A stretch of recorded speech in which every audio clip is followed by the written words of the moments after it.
Your art is important, and you are enough.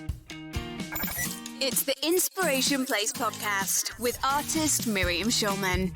Welcome to the Inspiration Place podcast, an art world insider podcast for artists by an artist, where each week we go behind the scenes to uncover the perspiration and inspiration behind the art. And now, your host, Miriam Schulman. Well, hello, this is Miriam Schulman, your curator of inspiration and host of the Inspiration Place podcast. You're listening to episode number 172, and I'm so grateful that you're here. For today, I've gathered up some of my favorite bite-sized bits of advice from the solo shows. Now, before I roll those out, I just wanted to catch up, just you and me, about what's been going on in my world.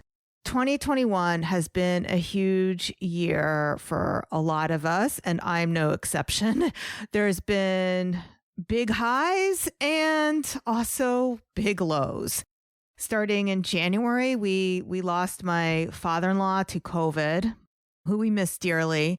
But as life has a balance with the highs and the lows, that was also the same month that we fulfilled my husband's dream to buy a farmhouse in that hometown where he grew up. His father was a chicken farmer in the Catskills, and my husband always had a dream of returning there. So we bought a turn-of-the-century farmhouse. It's like very charming. There's no closets there. We don't live there full time. We mostly use it on the weekends.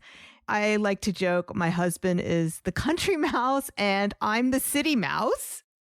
You'll be hearing, I'm sure, in future episodes how we worked that out.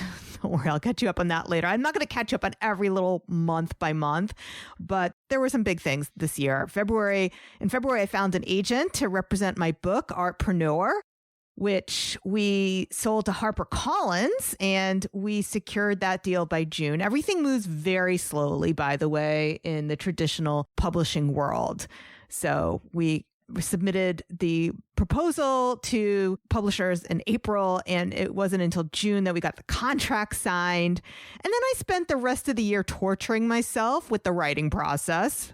As creatives yourself, you know how that is. I'm not so torturous with my painting, but writing being a new frontier for me, and it felt like such a big deal to have to live up to other people's expectations. So there was a lot of mind drama, to say the least, that went on. I certainly got a lot of mindset coaching myself through my own mentors and coaches. So not only do I help other people, but I practice what I preach. I invest in myself regularly in getting all the help I need, whether it's being coached on skills for marketing or being coached on skills for the book. I do have a book coach that helps me. I submit chapters to her. She looks at them.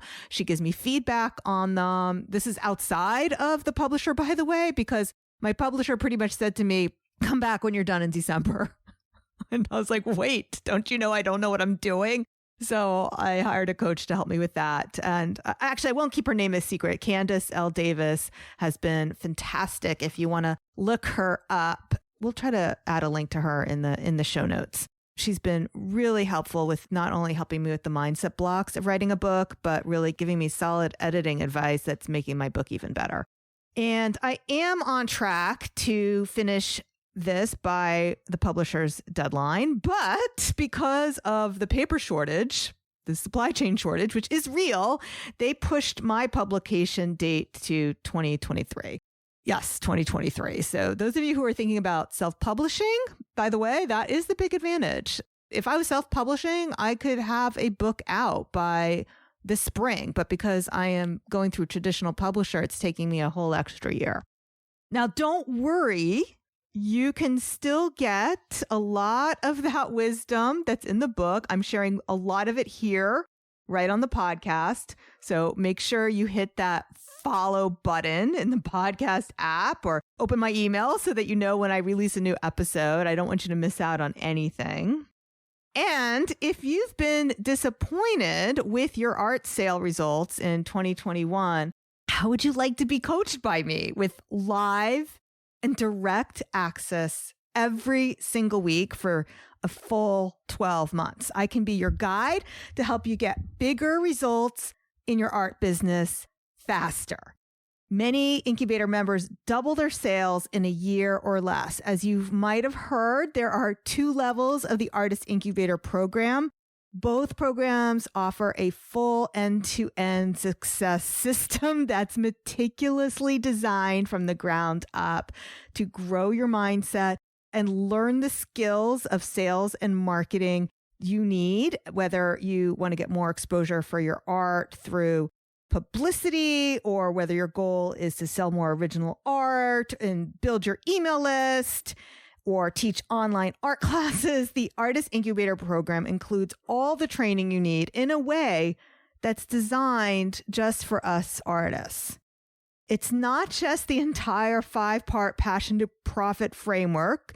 Yes, it's laid out for you. You learn everything you need from production, pricing, prospecting, promotion, and productivity, as well as busting through your limiting beliefs. But it also comes with live coaching and support from myself and other experts to make sure you've got everything you need to succeed. Now, although you get everything you need inside the self-study version of the program, those who want more direct access to me on a regular basis through private sessions and on-demand advice, I offer an exclusive mastermind level of the incubator to accelerate your results. For the mastermind level, I don't accept everyone who applies, and I usually only have 1 or 2 openings at a time since I consider applications on a rolling basis. Right now, as of December 2021, there are 2 spots that should be opening up in January. To see if you qualify, go to schulmanart.com/biz, biz as in BIZ. We'll also put the link to that in the show notes. I'd love to be your guide to making 2022 your best year ever. Okay. I'll catch you up a little bit more next week on what's been going on with me and my family. But until then, let's get on with the show. It's the Inspiration Place Rewind. Best of the solos. Restore your artist heart. And I know for myself personally that, yes, I can process emotions through my art. However, if I have a lot of stress in my life, I have to process that first, separately, before I can produce creatively.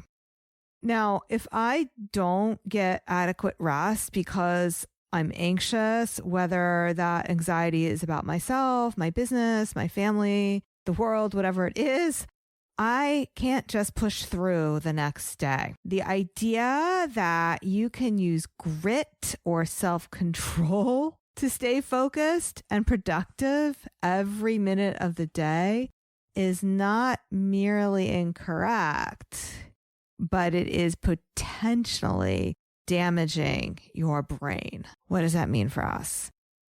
If we try to push through because the stress of the pandemic, because regular stresses of life. So if you're listening to this and we're like, God bless, the pandemic's behind this, it's still relevant because it's just life. All the stuff, all the things, all of it. You can't push through it because that's what leads to burnout. Burnout is the loss of meaning in one's work, coupled with the mental, emotional, or physical exhaustion as the result of a long-term, unresolved stress. Now, what I've been finding these days so clearly, so acutely in myself and in the artists I coach and in my friends and in my family members, I see their sadness and their rage. I've seen it in so many people who just burst into flames, literally lava flames, raging with not enoughness. Sadness, rage, and the feeling that you are not enough are forms of loneliness. When you experience these emotions, connect. If you're feeling lonely, you're going to feel emotionally exhausted. You're going to feel burnt out. if you're feeling not enough, if you're feeling this way, the antidote to this is to restore your artist's heart, is to connect. I know each time I connect with humans, even when it's imperfect, I do feel better. And I hope you do too. Your art is important and you are enough. Famous artist formula. If you want to be a standout artist, otherwise known as a famous artist, there's definitely a formula to doing it. There are 3 ways, and really only 3 ways, to build a following of raving fans. So I'm going to go through all 3 of them, and then we're going to dial in to what I think is really the king of all the formulas. So first of all, you can have a really big platform, like a podcast, popular blog, or a huge social media account. However, what I've noticed is that people who become famous on Instagram usually are famous off Instagram first. Stop wasting your time researching hashtags. Stop wasting your money on Instagram courses. If you want to build an audience and sell more art, focus your attention on getting more publicity. Now, I wanted to share with you today is a story about how an artist recession-proofed his business. And he did this 400 years ago. So what he did to get more recognition for his art still works today. So let me tell you a little bit more about it. You'll know this artist perhaps. Peter Paul Rubens. He was working in the Dutch Golden Age. Obviously, he didn't have Instagram or Facebook, but that didn't mean he wasn't shrewd about getting more eyeballs on his art and building attention and buzz. Here's what he did. He was an artist, diplomat, and shrewd entrepreneur. Just like now, he lived during a time of great political upheaval, but he didn't let that get in the way of his art sales. After a truce in the Dutch Revolt, his workshop could barely keep up with the orders. But since he was also involved in politics, he was a diplomat, remember? He knew that the peace wouldn't last. And that was going to be bad for his art business. So he had engravings made of his finest works and distributed them among the royal courts of Europe. Meaning, he did publicity. As a result, he generated demands for commissioned paintings throughout Europe. Other countries weren't suffering financially from the war inside the Netherlands, so neither was Rubens. It's one of the many reasons why Rubens is now famous. And what worked for Rubens 400 years ago, what works for artists like me, can also work for you. How to sell more art, even if you hate posting on social media. A problem with that pricing or profit area. Now, you might call this a pricing problem. This most commonly shows up as artists who are afraid to charge more. Now, your reasons for not charging more may sound good to you, but really it's your fear that is driving the bus on this. Your fear is showing up as a doubt. Now, as humans, we've evolved to let fear run the show because anytime we feel uncomfortable, whether that's leaving the cave or raising your prices or asking more for your art, whatever that is, if you have a fear and you feel uncomfortable, your smart brain is going to come up with all kinds of reasons why you shouldn't do that uncomfortable, scary thing. Your brain doesn't know the difference between leaving the cave and getting eaten by a tiger and raising your prices and you're afraid somebody may not buy from you because you have a higher price. Now, artists with this problem think that low-priced art is easier to sell, but the truth is that high-end art collectors will think something is wrong with art that is underpriced. What art sells? Understanding why people collect art is a critical part of the sales process. There are many reasons that motivate an art collector. And once you understand these reasons, it will help you sell more art and at higher prices. First of all, don't make assumptions about what's motivating them. What I see so many artists do is they price their art low because they think price is a motivator. And for art collectors, the Victoria's Secret's underwear costs 4 times as much as the cheaper Hanes underwear. So what motivates women to spend 4 times as much on underwear? It's how the underwear makes them feel. To be associated with the Victoria's Secret brand, people will pay more for how something makes them feel. And that is the lesson for us as artists. That's why when you listen to other people teaching marketing on the internet, it can be confusing because they're always trying to tell us, focus on the problem. When it comes to selling art, what you need to focus on is not how it solves a problem. You need to focus on how the art is going to give them pleasure. 5 things I wish I knew before I started my business. You're not going to go any further than your dream. If your dream is too small, that is going to limit you. You must have a dream and you must have a vision, which means you also must have a goal. Not having a goal is kind of like getting into your car and just driving around aimlessly until you run out of gas. And I've also learned to set the goal beyond the goal. That means I'm always shooting for the stars and casting a big vision to grow my art business. I want to say a few more things about how sometimes we actually lie to ourselves and make that dream smaller than it needs to be. You have to be honest with yourself. And part of that starts with wanting to dream big and being honest that you want something. And it's okay to want it and own that desire because you're not going to grow without wanting it because it's too hard. It's too uncomfortable. So you have to want it and you have to recognize that you want it. If your dream doesn't require other people, then your dream is too small. The more help I get, the further I go. When I first started, it was all me all the time. And guess what? That's really limiting.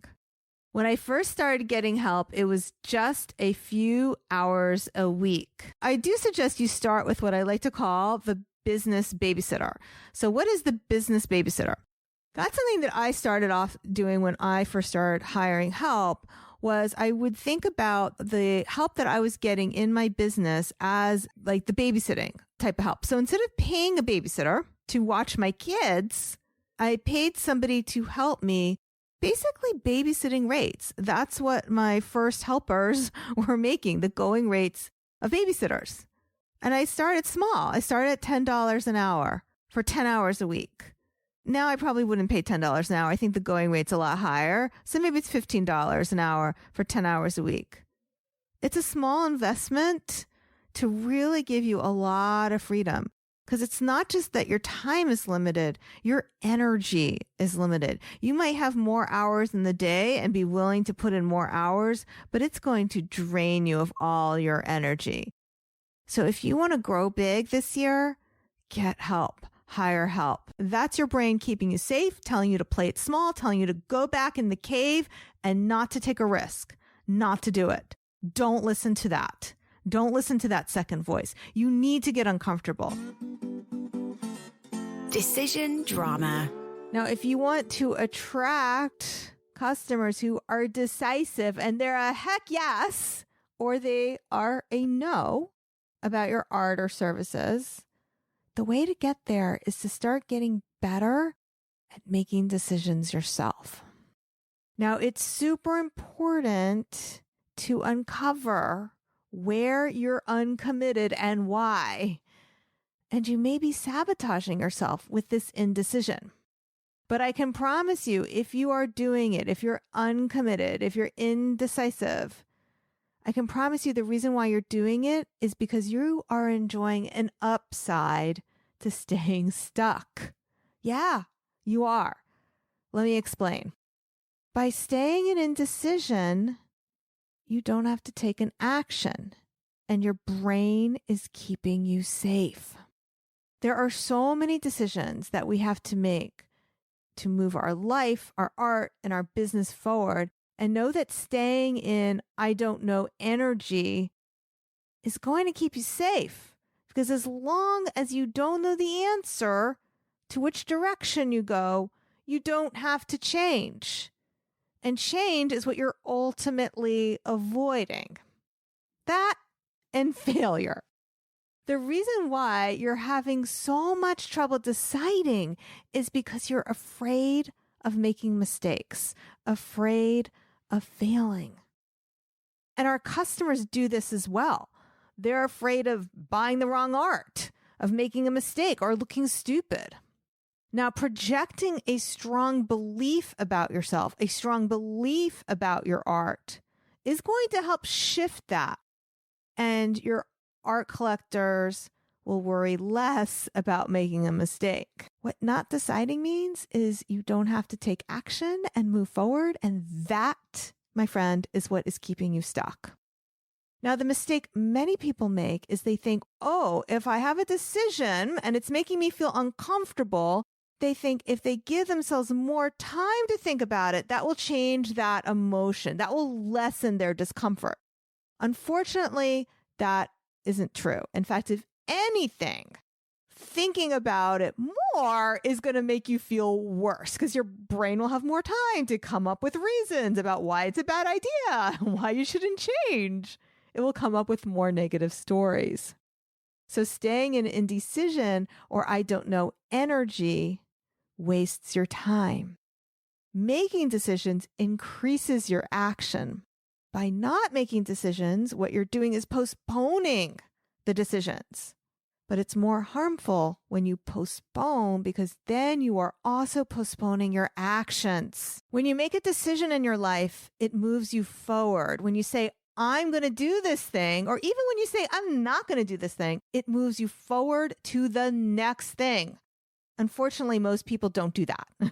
They live their life on autopilot. They're living at the effect of decisions that were made by no conscious choice. They're defaulting into previously made decisions or unthoughtful decisions, or as we discussed today, staying in indecisions, which is actually a decision. It's a decision to stay the same.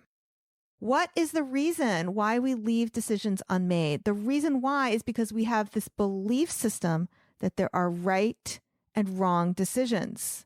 And we have this belief system that we should make the right decision.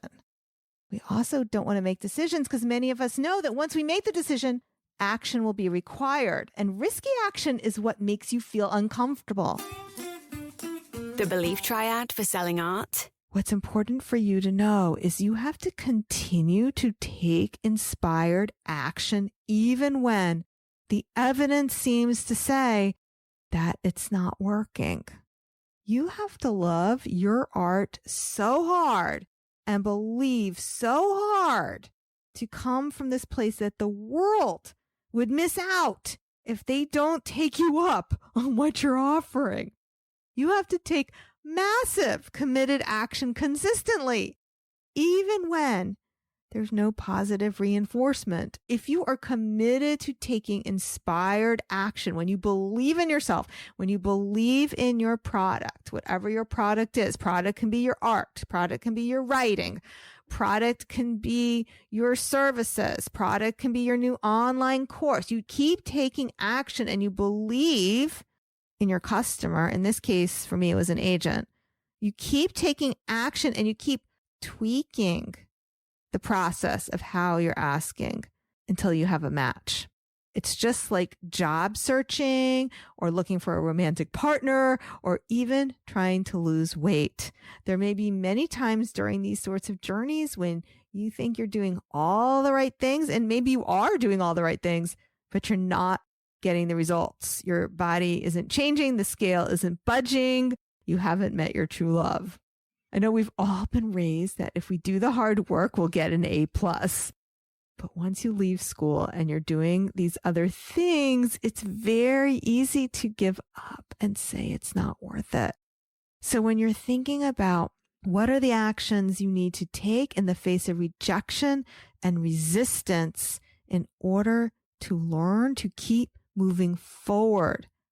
How long am I going to have to do it? How am I going to measure it? How am I going to keep moving forward and keep being excited and keep pushing forward even when it hurts? No matter how long it takes, no matter how many no's, no matter how much failure. That is commitment. And I don't mean it in a desperate, graspy way, but you can be committed in a calm and sure way, especially when you feel confident in what you have to offer. You don't feel bad for you about them saying no.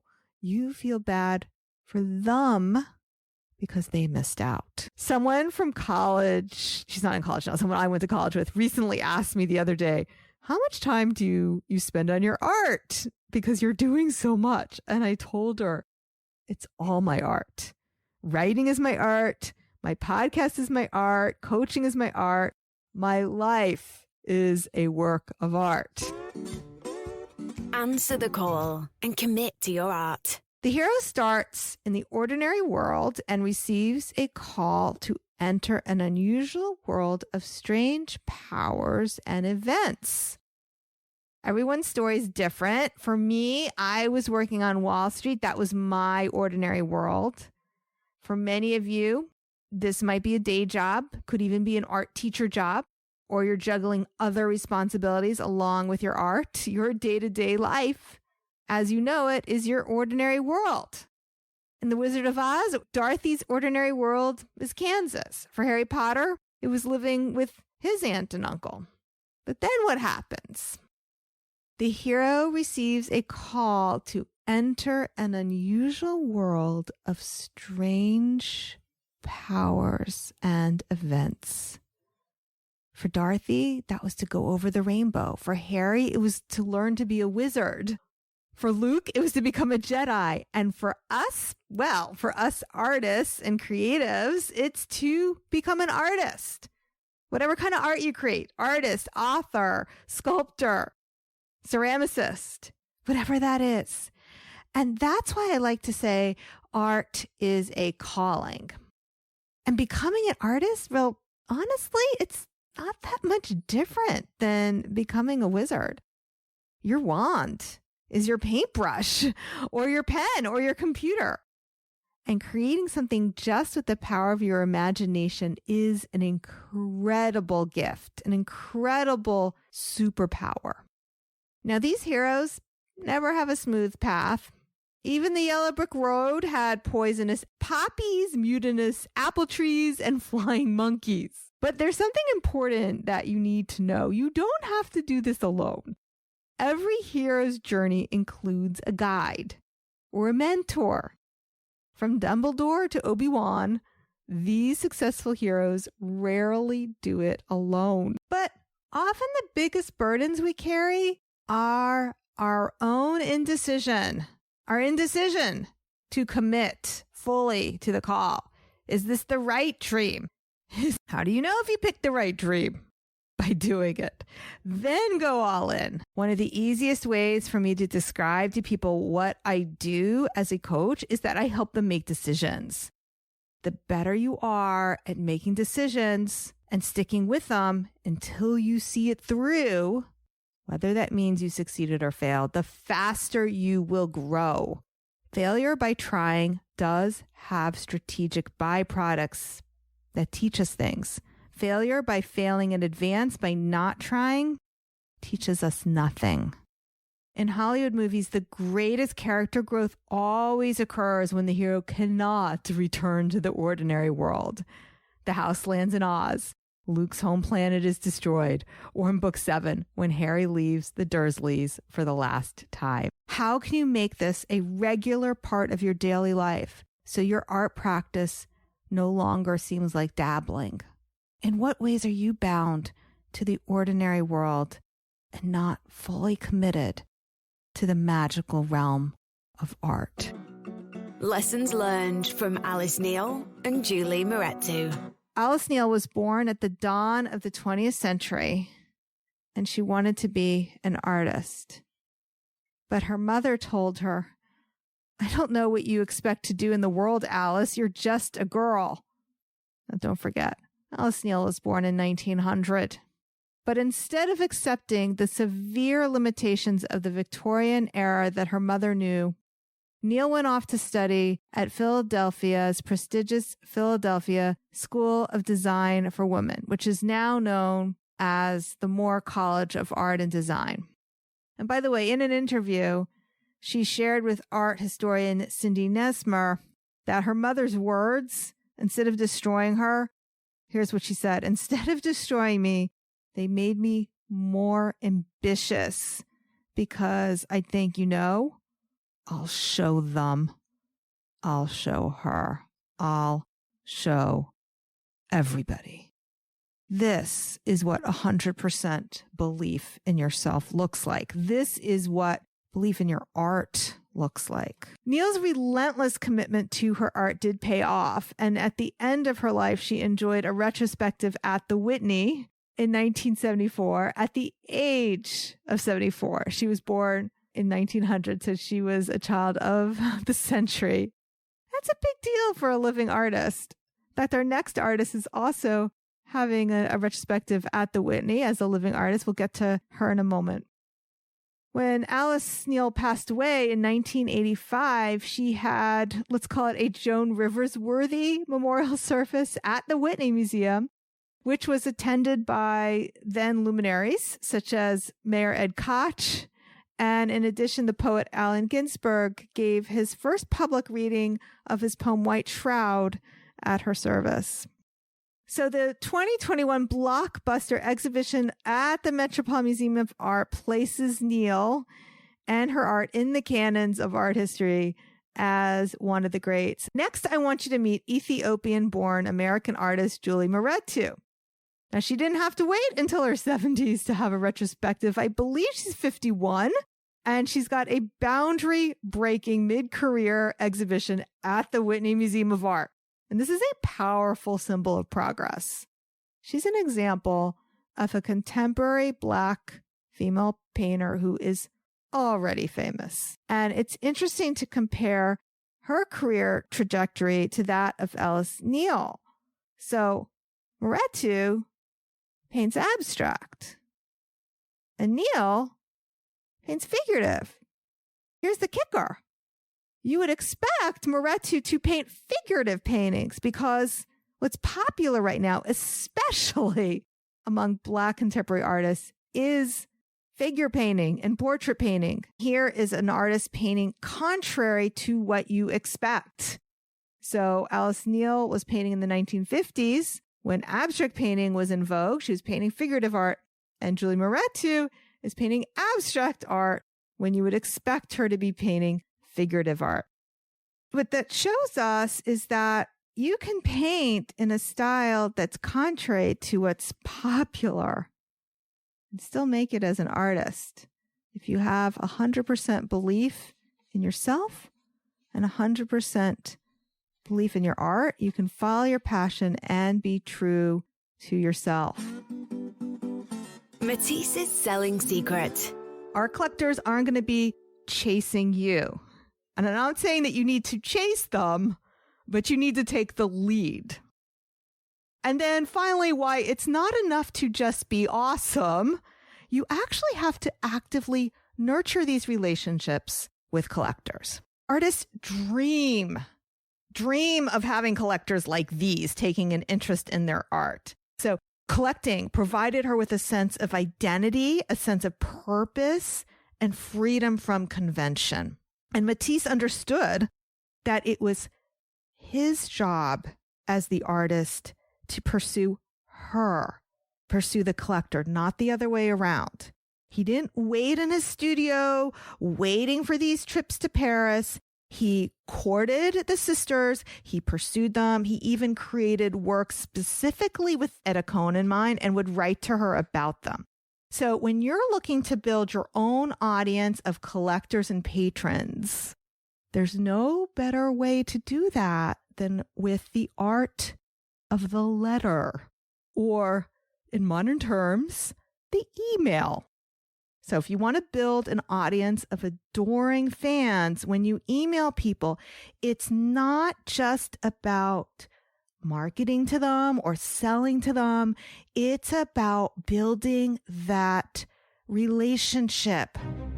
And that's a wrap for the 2021 Solo Highlights. To listen to full episodes, find links in the show notes. schulmanart.com/172. Don't forget, if you like what you learn on this show, then imagine what 2022 would be like with my guidance. I do have room inside the Artist Incubator Mastermind program. So if you're lacking a solid strategy and a winning mindset and you're disappointed with your current art sales, I can show you how to accelerate that. Go to schulmanart.com/biz as in BIZ to apply and see if you qualify. Next week, we have the best of the interviews, and trust me, you don't want to miss that. So make sure you're subscribed to the show. Just hit the follow or the plus in your podcast app. And if you're feeling extra generous, as my Christmas present or Hanukkah present or whatever present, New Year present, why don't you leave me a review? It's the best way you can repay me. So leave me a review wherever you listen to the show. Okay, my friend, thanks so much for being with me here today. I'll see you the same time, same place next week. Have a wonderful holiday and stay inspired. Thank you for listening to the Inspiration Place podcast. Connect with us on Facebook at facebook.com/schulmanart, on Instagram @schulmanart, and of course on schulmanart.com.